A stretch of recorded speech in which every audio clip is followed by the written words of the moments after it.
put together a slide showing the frequency of publications regarding such areas of work, and it's really been accelerating. So just in general, there's certainly a lot of interest there, and understandably. But a big thing that is why we're doing this presentation is there's an explosion of interest in using telehealth ABA due to the current virus crisis and the resulting severe restriction on in-person ABA services. This has probably accelerated the utilization, if not the published research on telehealth ABA.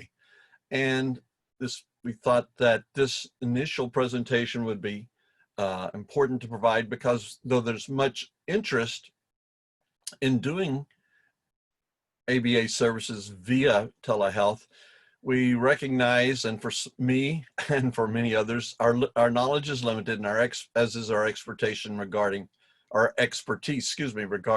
using telehealth ABA. So, okay, now my screen is not advancing. There we go. So the scope, what are we going to talk about? Well, as I've already indicated, this is a brief overview of very important issues related to using telehealth methodologies in providing ABA services. The intention is to provide some basic relevant information and apprise you about matters that will require your attention before you actually start providing telehealth ABA services. And no, not proving, that was a typo, providing, sorry. So let's talk about what this brief presentation, it's not. It's not everything you wanted to know about telehealth ABA. Clearly that couldn't be covered in 1 hour. It is not an in-depth coverage of any particular issue related to telehealth ABA, nor is it explicit training preparing you to go do telehealth ABA. But it is, as indicated, a brief overview to provide some basic info that we think people might want and will find of some help. So let's talk about some basic definitions. Excuse me. Okay. So 3 terms that we want to hit quickly: telemedicine, medical services, telehealth services, and telehealth ABA. In the Texas statutes and regulations, there are specific definitions. Telemedicine, as you can see there, means healthcare delivered by a physician licensed in Texas or some other helping profession under their delegated authority. So telehealth or telemedicine specifically pertains to medical services per se. Telehealth services means a health service other than telemedicine, delivered by a health professional that's licensed, certified, or otherwise entitled to practice in the state of Texas. And so clearly we fall there as behavior analysts. We're not, at least very few of us would be physicians, but what we do is provide services. We are considered health professionals, and we are licensed in the state of Texas. So what is telehealth? Dorothy Lerman in a recent presentation talked about it as a very short definition, is a synchronous or live, which means live video and audio interactions between a practitioner and a client. So this is basically what we do. Excuse me. And we have a summary here from the report of the TxABA Public Policy Group Telehealth ABA Task Force that was just approved and made available. And before I go into it, that document is available through the TxABA website under the resources tab. It's also available through the TxABA Public Policy Group website. But in general, telehealth largely involves patients and providers connected electronically via the internet using digital audio devices, and theoretically stands to increase the ease of access to services by persons for whom access to in-person services can be difficult. That's certainly the case now with the restrictions on in-person services. So telehealth ABA, Well, it's basically providing ABA services using telehealth methodologies.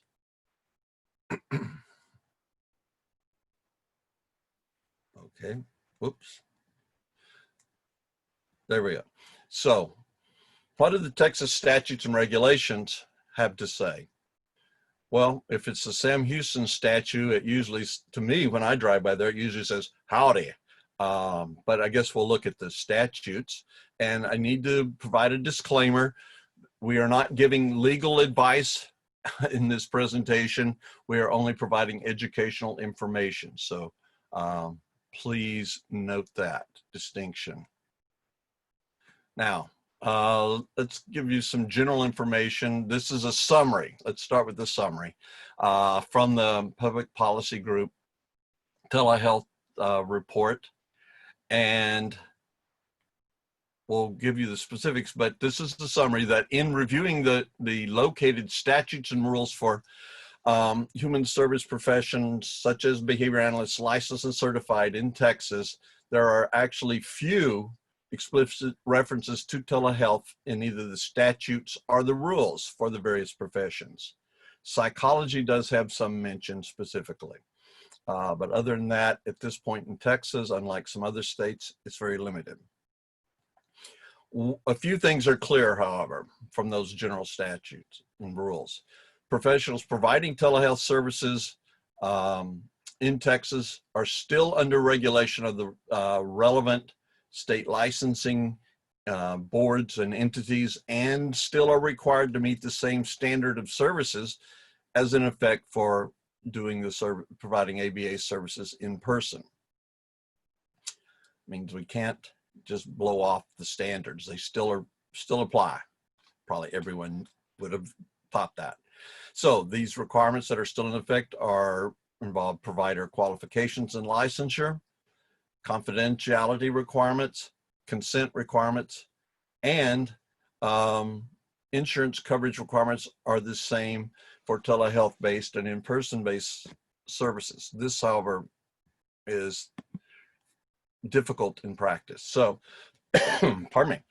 Let's look specifically at informed consent. You see there the specific code that says this, but it says a treating physician or health professional, so that's us, who provides or facilitates use of telemedicine or telehealth services shall be, basically, we provide informed consent regarding doing so. So this is critical, and this may be a bit different. We typically have to have informed consent. We have to have informed consent. We know that, but this would suggest, and good practice would suggest, that that we need to make sure we get consent specifically to doing services via telehealth. There are some unique circumstances that arise in doing so. Confidentiality, again, there's the citation, but still confidentiality is still required when using telemedicine and telehealth. That can be, again, may pose some challenges.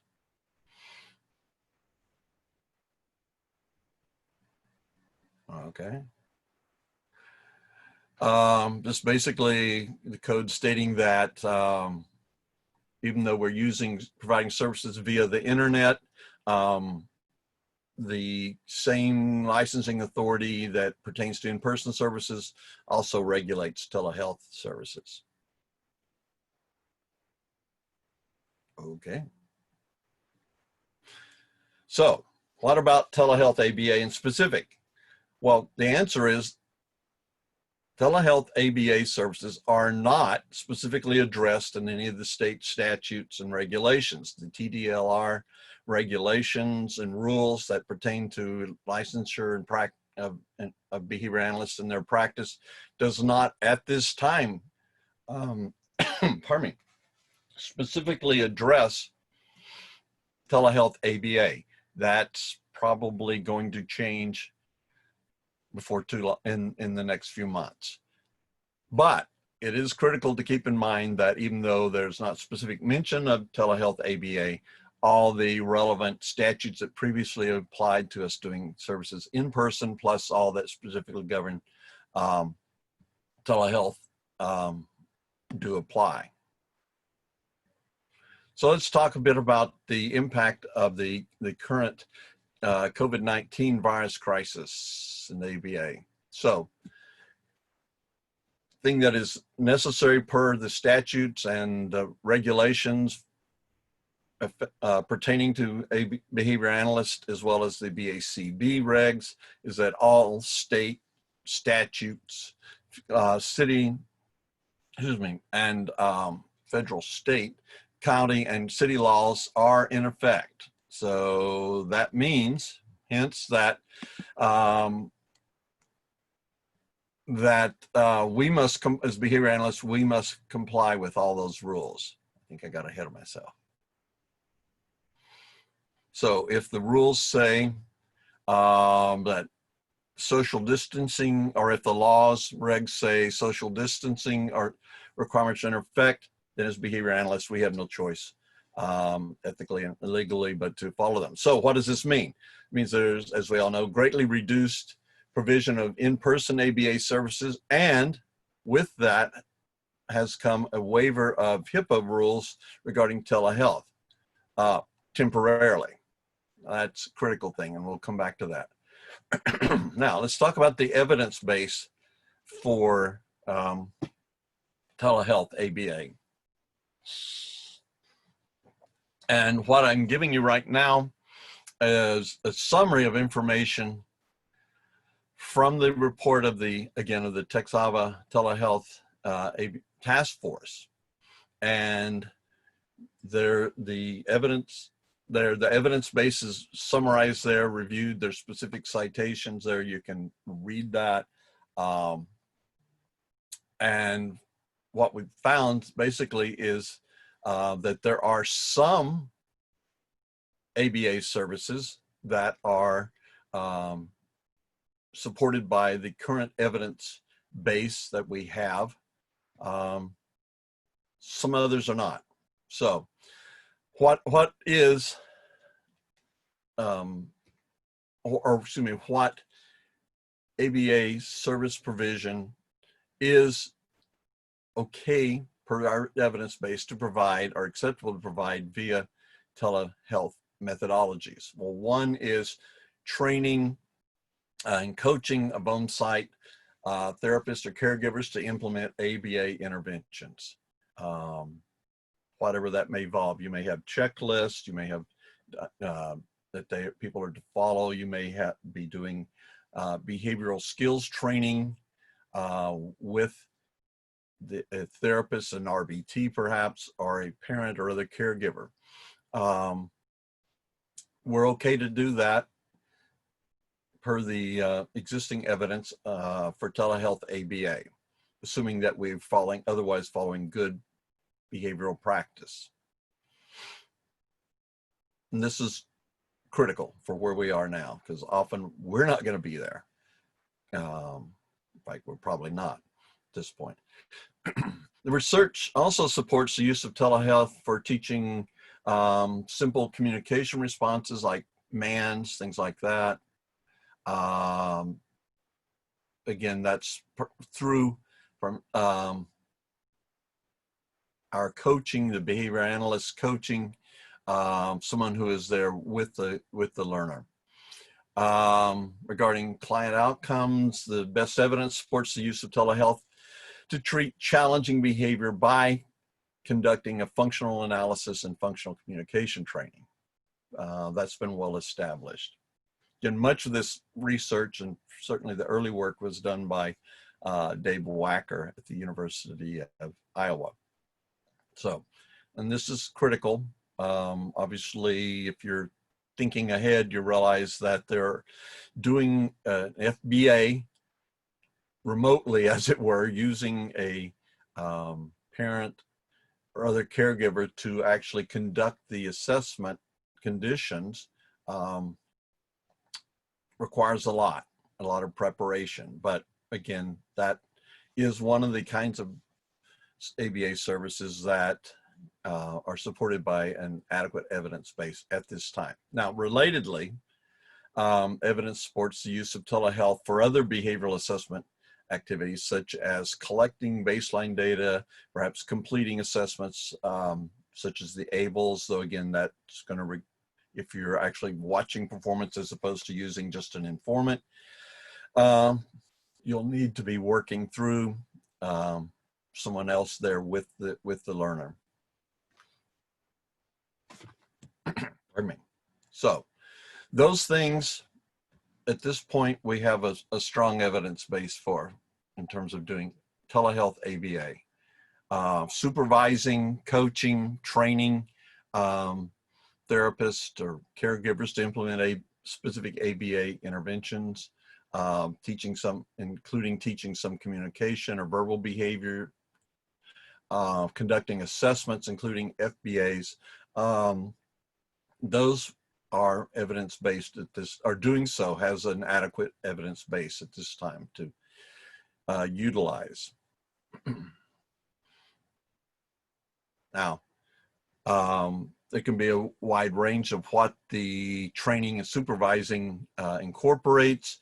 I know Lucia Sami and colleagues have done some work supervising and training a caregiver to implement toothbrushing, some toilet training, as well as other ABA based instructional activities. But again, they are, the behavior analyst is in the role of coach or supervisor or trainer during this. What this role, the evidence base does not indicate or support at this time is actually directly providing services to the learner through the computer or through the smartphone, whatever is the telehealth methodology, ABA methodology that you're using or technology you're using. So if we're trying to do some sort of matching to sample remotely with the learner responding on a touch screen in their environment, and we monitor remotely and where we're providing consequences remotely, that sort of direct intervention via the computer is not evidence-based at this point, or we do not have sufficient evidence to conclude that we should be doing it. So this information about what the evidence base is for telehealth ABA is very, very critical. There's some things that we definitely can ethically and legitimately do via telehealth methodologies, but there's some other things that we can't.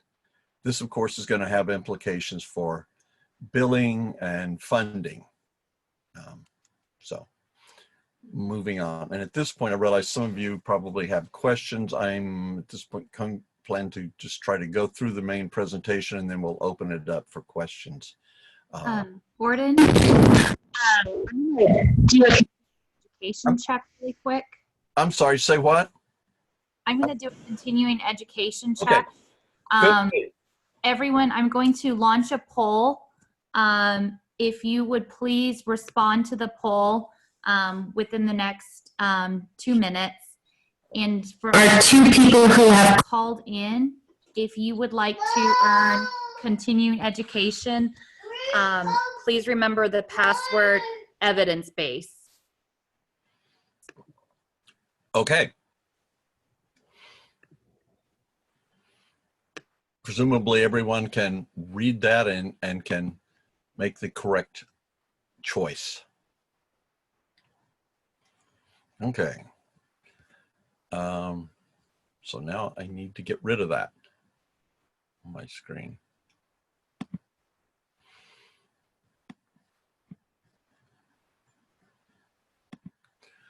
Okay. So let's talk about some challenges to doing, technical challenges to doing telehealth ABA.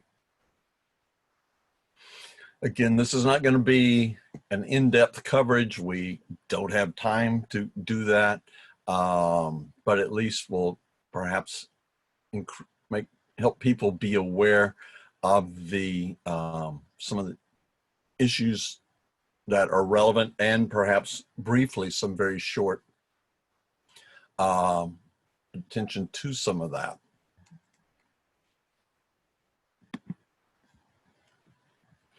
Okay, I'm trying to get this off my screen. So there's a number of things that DT are providing, effectively providing telehealth ABA services. Some of these are things such as a bad connection, others interrupting, a client not being visible, unanticipated behavior.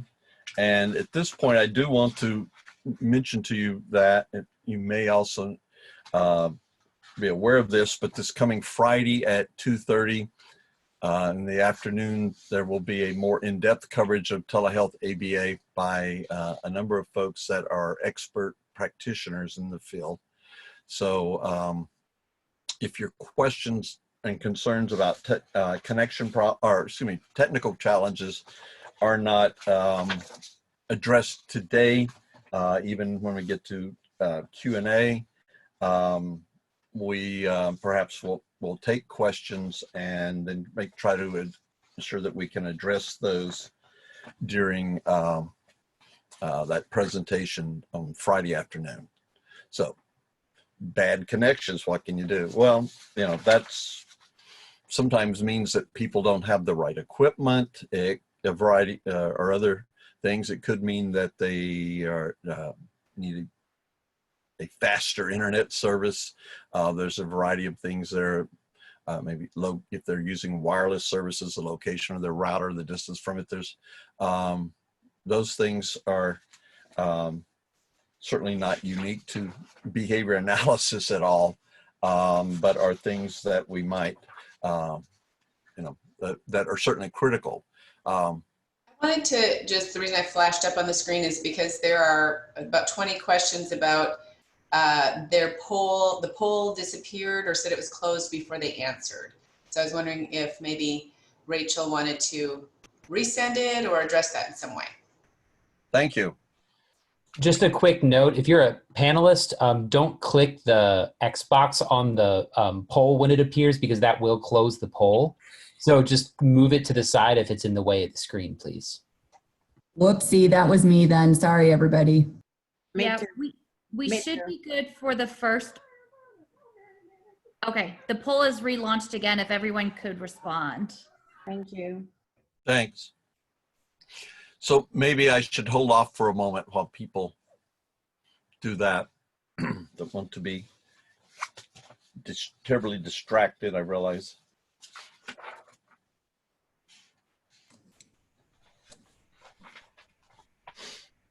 Gordon, there was also a question about conducting FAs via telehealth. And I know we don't have too much time to go into everything today, but if anybody is interested in that particular question, we can definitely also address it on Friday in depth. And then I put my email address up there. If anybody has this pressing question, I'm happy to talk to them about it. Plus, I just saw Lakia just got online, and she is one of those researchers. So yes, to answer briefly too. Okay. Shall we proceed? Go for it. I'm sorry?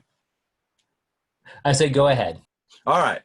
So other people interrupting your services. Again, remember, you're not there and you have no control over who comes and goes. You're often, we're typically going to, at this point, be providing telehealth services where the learner, the client, is in their home, most probably, or someone's home, which means that there can be other people roaming around that are in the home that are not part of the session. Presumably a parent or caregiver will be the person actually implementing the interventions. Younger siblings or siblings can come into the room, other parents, there's a variety of people So this is one of those things where some advanced preparation is certainly relevant for the family to cover with whomever's there, that they need to not interrupt at all. I can imagine it would be easy for other persons in the home to think, whoa, to come and go fairly freely as they typically might. And in the home, sometimes we're certainly less structured than we are in our clinics. But it will be important that other people present in the setting be instructed that they are not to come into the home, or into the room where services are being provided. Certainly you would want to pick an area where interruptions can be minimized to an extent possible, but in some homes there's not many options. May mean closing a door, putting up a child gate to keep another child from running in, or to keep the dog from running in even. A variety of such things have happened, can happen. In fact, I think someone, I don't remember whose data these were, I saw recently that actually had some very nice data showing the impact on the number of interruptions by which room in the house was used. So this is one thing we may have to look at. But again, these are things that need to be considered even before you get started. It certainly is the case that the client cannot be visible. Now, by that, I don't mean that they suddenly use some kind of invisibility cloaking, go into stealth mode, or perhaps the client is in fact the invisible man. But what I mean is that sometimes they get out of range, they're out of view. And this can happen through a lot of ways. It may be that they just move where the camera, they're still up and about, but they may be moving around where the camera, they're not in the field of the camera. So sometimes relocating the camera can help solve that. But on other times, the person may go behind a couch, crawl under a table, get under a bed if you're in the bedroom. A variety of things like that can certainly happen. And probably we would all agree that those things would probably not facilitate effective intervention. So again, when possible, before even starting telehealth ABA with a client, and probably before each session, make sure that we have taken such precautions as reasonably can be taken in that setting to reduce the likelihood through some environmental engineering, perhaps, reduce the likelihood of the learner, the client, getting into a location where they can't be. It may be blocking little crevices and cubby holes under furniture, perhaps, moving furniture where they are not available, cannot get into it. Perhaps securing a closet door where the person can't go hide in the closet, which could become quite a fun game, I'm sure. But if these happen during a session, we just need to stay as calm as we can, coach the person who's providing the services to how to try to alleviate the problem. Certainly unanticipated behavior by the client is a possibility. You're not there to join in and try to assist them as we are at in-person services, which may really interrupt a session, in some cases results in the session needing to be terminated. So this is something that, again, we just know happens. Pardon me.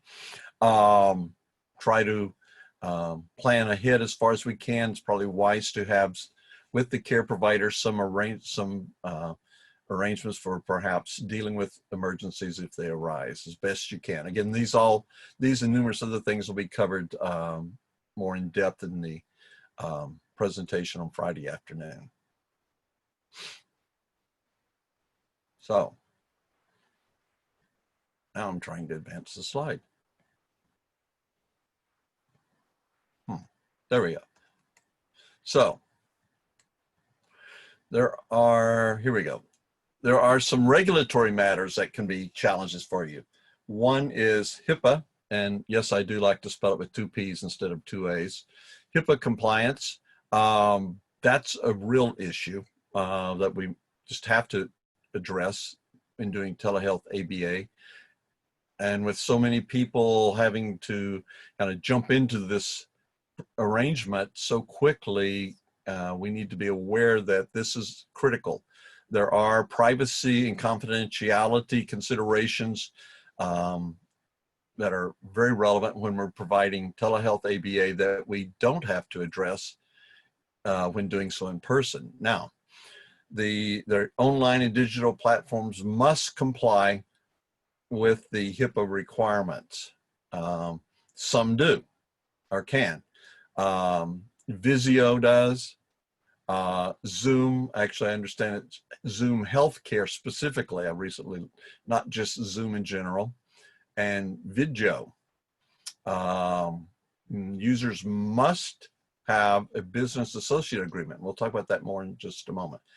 But there are some platforms that do not comply with the HIPAA requirements. That includes the ever popular and easily available FaceTime, Skype, and Duo. I've had families ask me, can't we just Skype or do FaceTime? And the answer is no, we can't, which is perhaps complicates things for them, but that's the reality. So what is a business associate agreement? This is something that until over a year ago, I didn't know. We'll come back to that in just a minute. Let me move ahead and see if I can find that. I guess I'm not. Okay. A business associate agreement, though, is something that's specified that that the provider must have, the telehealth service provider must have established with the company, the entity providing the digital services. I'm going to try to back up one more slide here. This is moving very slowly. I guess I don't have it here. Okay. But a business associate agreement is where there is an explicit agreement in writing between the telehealth service provider, that would be us as behavior analysts or our companies or clinics, and Zoom, VC, Video, whomever provides the service, the internet link. Okay, this is something you need to be sure to look into. I know, again, about a year ago, when I was looking into these issues, that was one of the things I posed to Zoom. And yes, they can do that. They can provide that, but it's something that's a formal document executed in writing.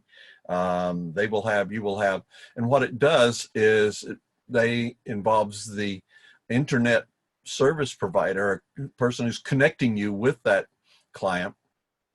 They agree that and assure that they will provide, that they will take the necessary steps to ensure the privacy and confidentiality of your interactions with that client. This is really important. Again, how they achieve all that is certainly beyond my technical expertise, but my understanding is it involves encryption, secure servers, and all that. FaceTime, Skype, and Duo, so far as we know, at this point, do not provide that assurance. Now, so a BAA, Business Associate Agreement, is something you have to have. Now, but last week, as we all know, the president said that HIPAA compliance regarding telehealth is waived. It's temporarily waived. This is, of course, important for, I think, for many people. Whoops, going the wrong way. Sorry, backing up here. But the point is that this is temporary, this waiver of HIPAA compliance requirements, which could lead some folks to think, well, I'll just use FaceTime, I'll just use Skype, that's okay. Well, technically, that's what I think the president has indicated.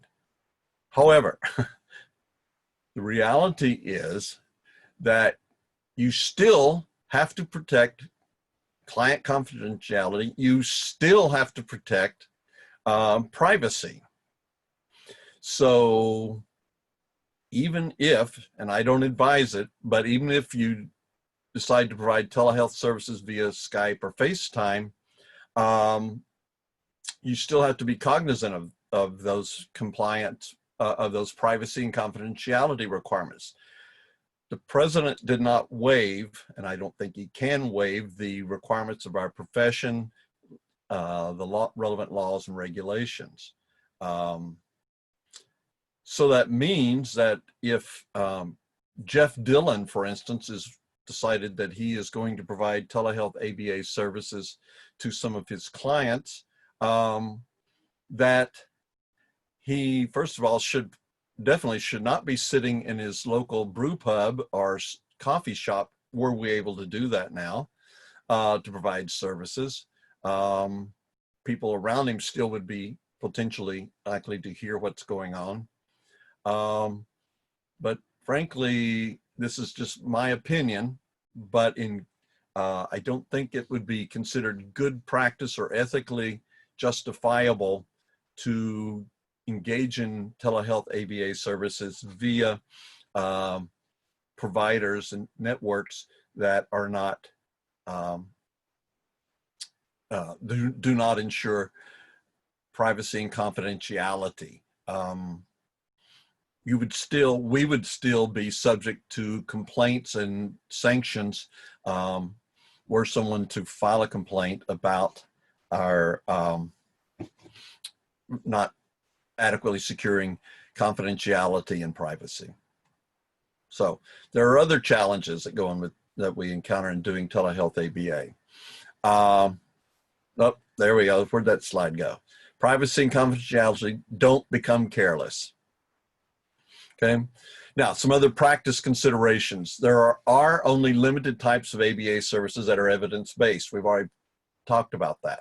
Just remember that. So everything you wanted to do in terms of ABA services is not necessarily appropriate to try at this time, given the absence of an evidence base. And providing ABA services via telehealth methodologies differs substantially from doing so in person. We have just recently posted on the TxABA resource page a one-page document that I believe Jessica Graber, Leslie Neely, and Katie Cantrell developed,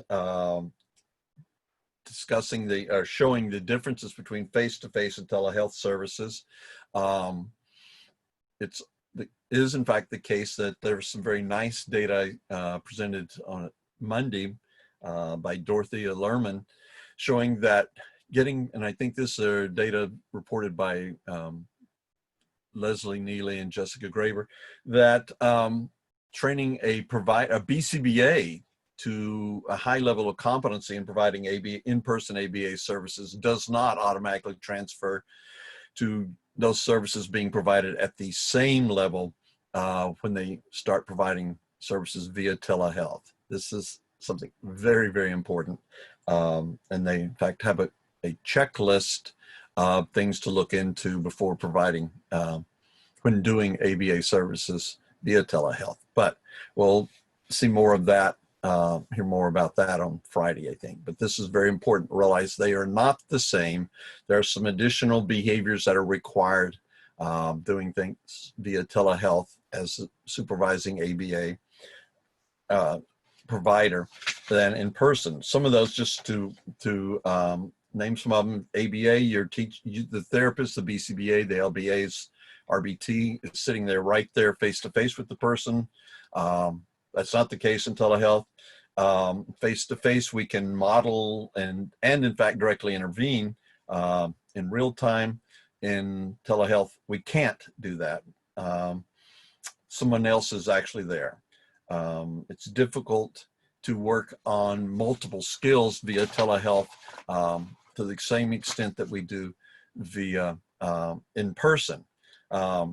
Face to face, we arrange the environment, not the case with telehealth ABA, though we can certainly advise people how to prepare for it. Generally, the session lengths are abbreviated in compared to what we do with in-person training when we're looking at telehealth. So there are some substantial difference. Again, that document's posted or will shortly be posted on the TxABA resource page. So, recommendations. What do we recommend? Well, Gordon, hello. before we get to the recommendation, hi Gordon, it's Rachel. Before we get to the recommendations, we'd like to do a second poll. Okay. There was a lot of questions. Some people said they never saw the first poll, and we know there was a little bit of difficulty with it. So everyone, if you can respond to the second poll, and if for some reason you don't see either poll, then please email TxABA@TxABA.org afterwards, and we will give you some questions to answer. The password for the people on the phone for the second one is recommendations. And we will do the poll right now.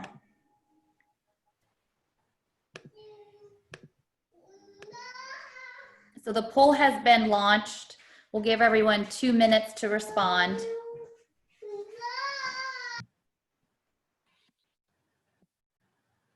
Ooh.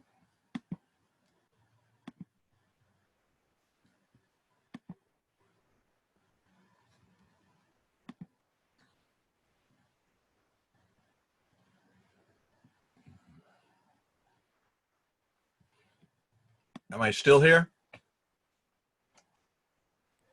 Yep, you're here, Gordon. We can see your screen. Okay.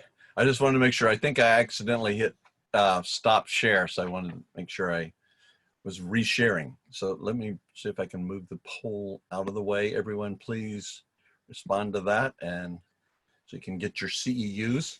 All right, recommendations. We have just a few listed here. These are some of the bigger ones.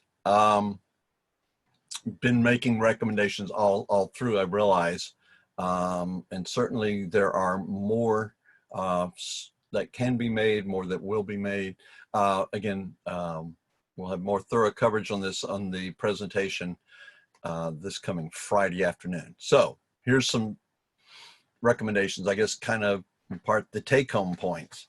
Obviously, people providing telehealth ABA services must be adequately trained and supervised. We would all agree with that, but we think that they should be specifically trained and supervised regarding providing telehealth services.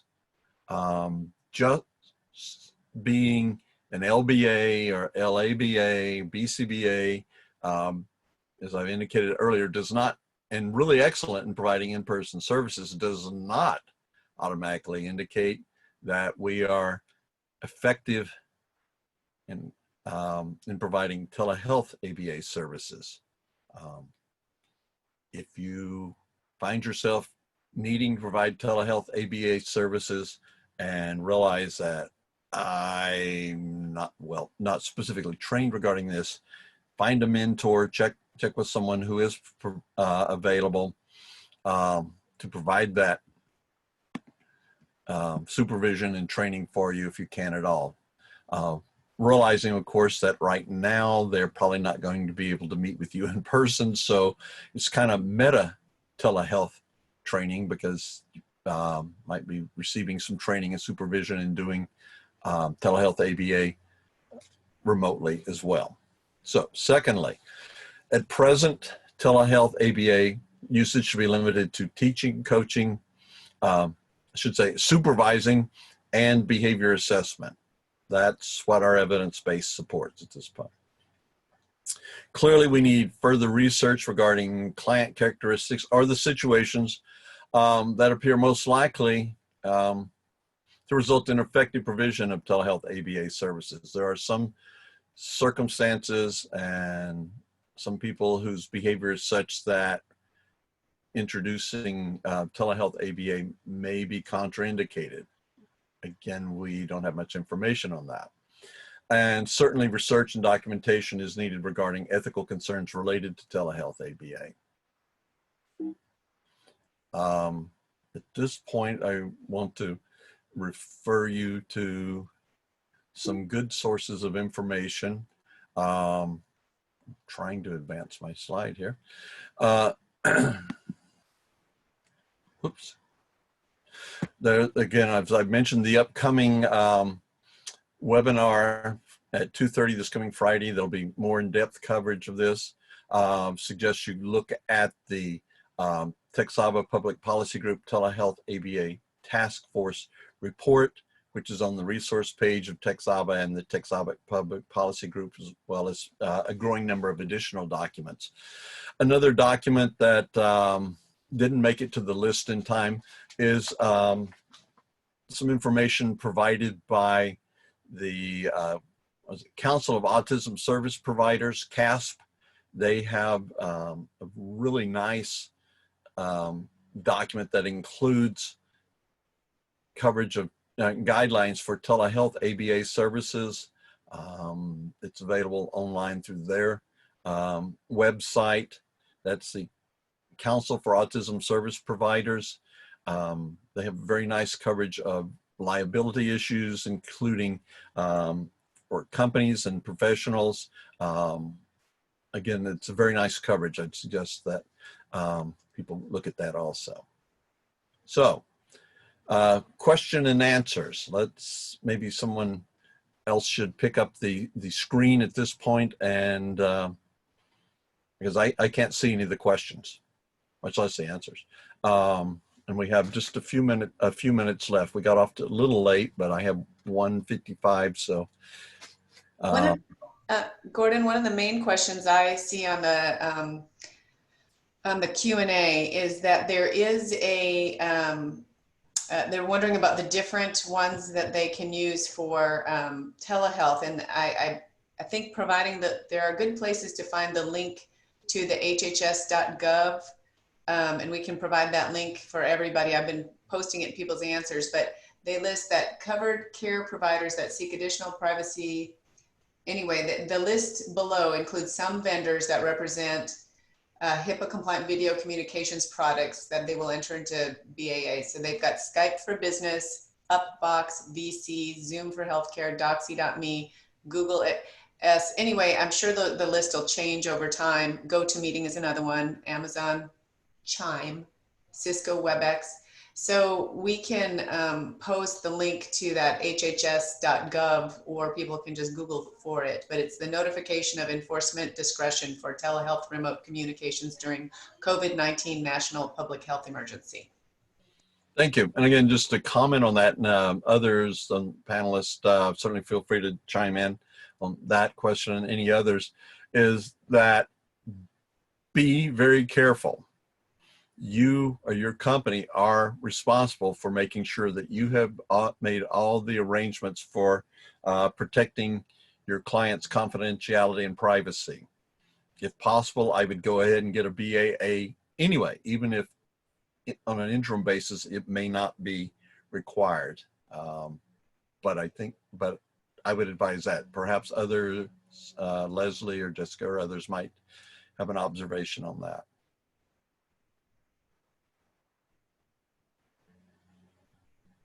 Okay, Here's a big one.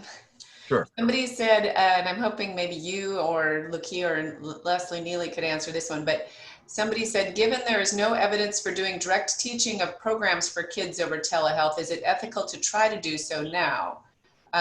We are in California, but we figured even if we can't get a ton of new learning happening, it's better to try to maintain skills or prevent regression by doing as much as possible via telehealth. Since this is such an unprecedented time, is it ethical to proceed into new territory that is not necessarily evidence-based if it may benefit with almost no risk of harm to the client? I'll make a couple of comments, then I'd like to hear what Lucia and Leslie and others have to say about that.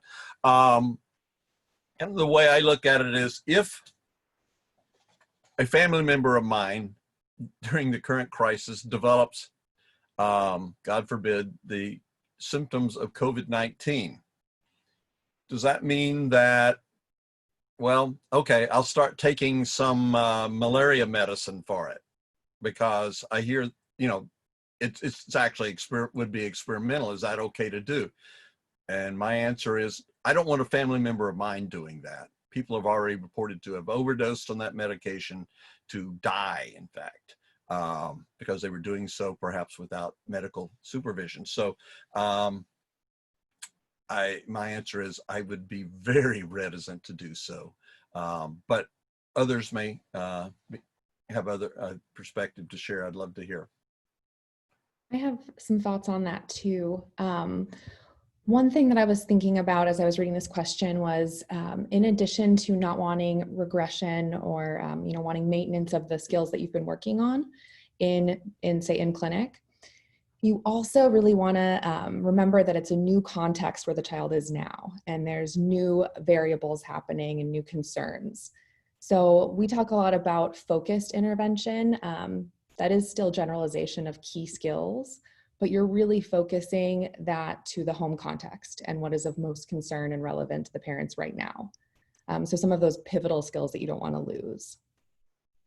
And certainly prompting, talking about coaching someone and what they need to do to maintain those is critical. Again, that's not a direct provision of services.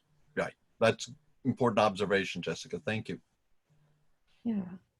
Leslie or Lucia, you may have some words of wisdom for us. I will say, Lucia and I did see a recent article not published yet that was the very first case of providing direct services. However, they still had to have that technological support. So right now there really is no evidence of providing direct services to the child within the home. All of it would have to be in partnership with a caregiver or somebody who's in the home. Then I don't know too much about insurance, but I would imagine that then that triggers parent training versus direct training billing codes or something like that. Yeah. I agree, absolutely. I think it's always nice to be on the safe side and have an adult in the room. And with high functioning individuals, you may do programs like that promote independence, making a sandwich, or conversation skills. So the caregiver maybe can step outside the door, but surely you want to have an adult nearby. Yeah. Jessica. Someone also wrote in a question that was similar, talking about, I wrote in separately prior to our meeting today, asking about a situation where the parent was being coached in the same programs that were being run in center via telehealth. So the BCBA was telling the parent what to do, kind of like how you would tell an RBT what to do, maybe remotely. And so I would say some really, some things I would caution that provider about is, they don't have all of the history and training that the RBT and the therapists have. So it's very unlikely that the parent will be ready to do that. In the case that maybe you've been doing a lot of hands-on coaching and practice with the parent already, maybe in some cases later down the road, that could be something that parents can help with, more specific programs, skill acquisition things. But those would be rare cases. More often than not, parent training is a lot more talking than it is hands-on, for better or for worse. And so parents really are not ready to be doing direct service with the kiddos, even via discussion and coaching from the BCBA via the computer. But additionally, I think there's a lot of benefit from focusing your and maybe adapting your targets during this time to whatever's most relevant in the home. And maybe that's challenging behavior that the parents are dealing with. Maybe it's setting up discriminative stimuli around the home so that the home environment makes more sense to the kiddo and that things are more predictable. Those kinds of things that really take into account the importance of context. Right. I think, Lucia, I think you guys have done some work helping families work through activity schedules, things like that. Correct. Which may be really beneficial right now. But again, asking that parent or caregiver to begin intervention at home on a behavior that's not been addressed elsewhere, unless it's a real crisis thing, that's difficult. But that's still parent training or supervision going on, not direct therapy by the LBA or LABA. Here is a kind of follow-up question to that. Somebody asked, it said, you mentioned, wait, let's see. How about working with high-functioning adults who are able to independently utilize the appropriate technology? I would think telehealth would be a reasonable option. I mean, say you're working on self-management strategies with somebody or whatnot. That was actually the article we reviewed and that we looked at, but there's just not evidence for it yet is the kind of the issue, I think. Yeah. Okay. Maybe we have time for about one more question. We've gone a little over, but we did start late due to my digital incompetence. If someone can, I don't see the questions right now. Perhaps someone can. We have some open questions, but we've also had someone raise their hand that we could allow to ask a live question, if that's okay. Sure. Okay, so we have a Beth Duncan. If you're still here, I'm going to allow you to talk so you can ask your question. Beth, go ahead.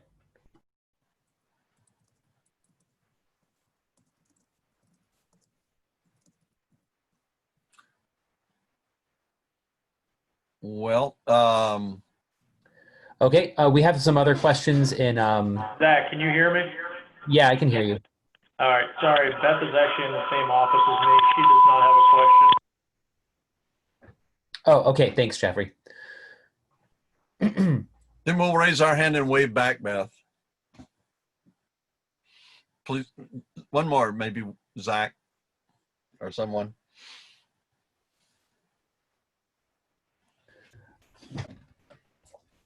Okay, we have well, I guess I can read one of the live questions we have here. We have one, says, in speech language pathology, the statute defines a facilitator as the individual. Oh, that's a comment, not a question. Okay, I don't think we have any more questions unless someone would like to raise their hand. Or perhaps read that comment. It may be something we others would benefit from hearing, or we might provide some comment on the comment, meta commenting. We have Jenna Taylor raise her hand. I'm going to let her ask her question. Please. Go ahead.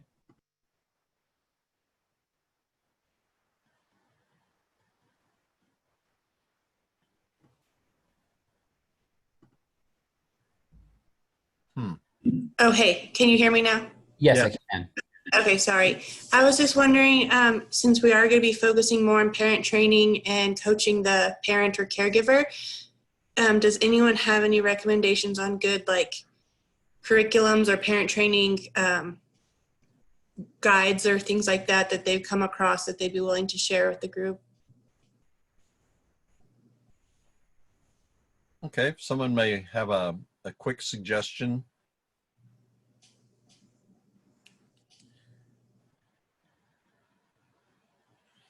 I presume that we would probably use the same basic approach to training, parent training, family training that we ordinarily are providing. If you have a curriculum, use it, or whatever you're training in your other sessions, you may in-person sessions. I would, you might try to do that. Probably provide the person some written documentation, task analysis, or something of that sort, and try to coach them through that. Others may have a more specific suggestion. In general, I recommend first thinking about what after talking with the parent, what are the key behaviors that you want those children to be practicing and that you want the parents to be proficient in.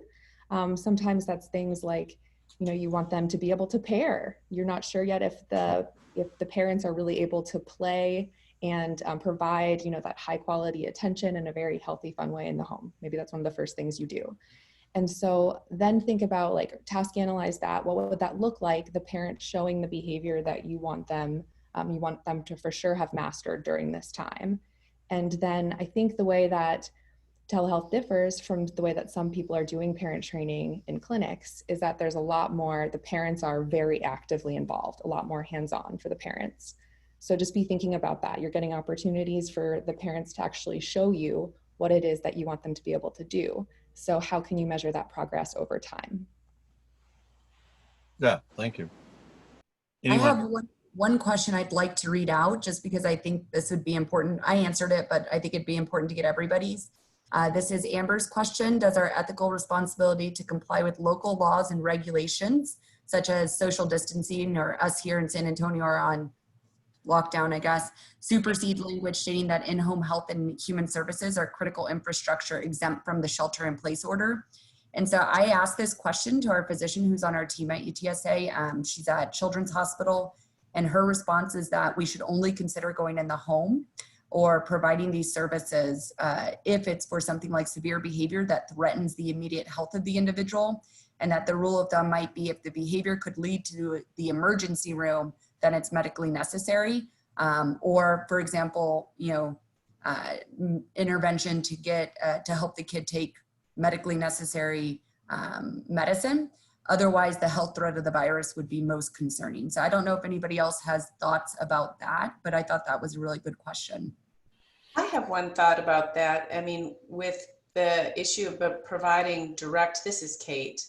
If you have some concerns with, are we able to do in some cases, providing direct therapy over telehealth for that same reason? Because if the parent isn't available, maybe there's just a babysitter at home and you've got the ability to do some with, say, that high functioning teenager or whatever.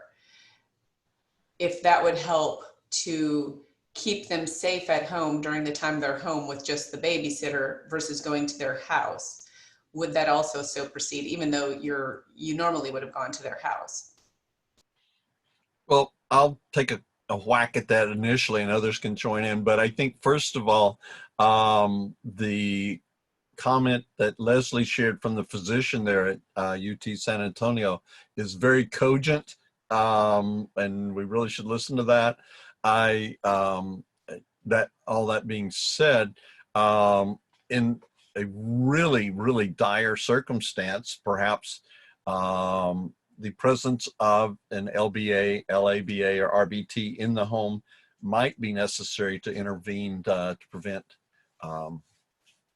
some kind of really serious injury, emergency trip, or even with the person who has more sophisticated repertoire. But I think that we would be wise, first of all, to probably try to make sure there's another person there that through whom we ostensibly are providing coaching or supervision, as opposed to direct therapy, if at all possible. Finally, I would note that if all else fails, I certainly would invoke the Good Samaritan rule. But that's my perspective. Others might have comment, and then we'll probably need to wrap up after this. The other question right here is if we are ideographic and data driven, can we try direct remote services with clients and then do as the data shows? If it's effective on a case-by-case basis, shouldn't that be reason to continue? That certainly is an understandable perspective, and I think sounds like a true behavior analyst. I appreciate that.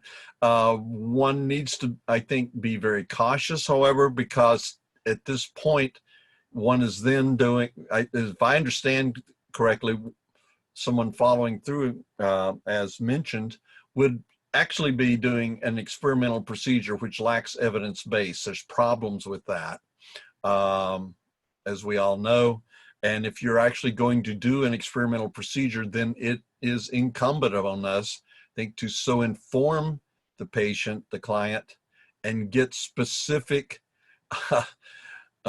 consent, informed consent, where we are providing all the relevant information to the client, indicating this is experimental, there is not a research base, and indicating what the problem, the risk of harm, as well as anticipated benefits are. I would be very cautious about that. If you're, certainly I would hope that there would be peers or someone, or a peer review board or someone that has at least vetted the procedures. This could be very dangerous. So that's my perspective. Others maybe would want to say something there quickly. Okay. It's now, by my chronometer, 2:13. We've gone over our time. If you have some other questions or concerns, please make them available to us, send them to us, post them. We'll try to cover as many of those as we can, try to embed them within the presentation for this coming Friday afternoon. That being before said, everybody, Jordan, if I could jump in real quick, before everybody logs off, if you were one of the people who didn't see the polls, we understand that some folks who logged in with the browser specifically had some problems. Please email us at TxABA@TxABA.org. Let us know how you logged in, what browser you used, and we'll get some questions over to you so you can get your CEs. thanks, Zach. Again, I want to thank Zach and Rachel and others who made this actually happen today. I hope it's been helpful. We know it's brief. It may have just functioned as an establishing operation to set the occasion for you having more questions. So that's okay. We hope to get them answered at some point for you.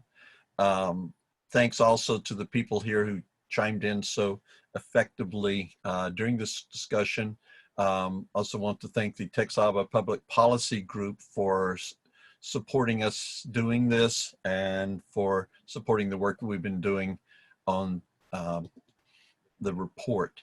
Oh, I just thought of, now as I was about to say goodbye, thought of one other thing about going back to a question or two before about essential health benefits.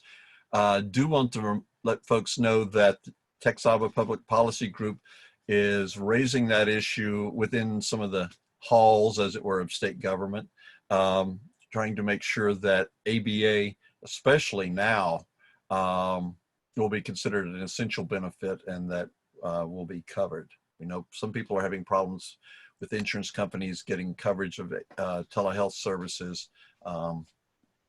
Depends on the payer and the policy. Okay, Kate, I think you wanted to say. Yeah, I was going to say there is a work group of state chapter leaders that are working on a decision matrix about when you would provide services, either in-home versus different options with like a decision tree, and are there any current mandates in your area and that sort of thing. So hopefully that'll be coming out soon. There are lawyers being checked with on that and whatnot. So maybe that will help give some of us some guidance. Yes, thank you. Okay, well, thanks to everyone. Thank you for your patience with my digital incompetence and for everyone's participation. So thank you very much. Hope this was helpful. Have a good day. Thank you, Gordon. You bet. Thanks, Gordon, and everybody. Live long and prosper. Thank you. Yeah.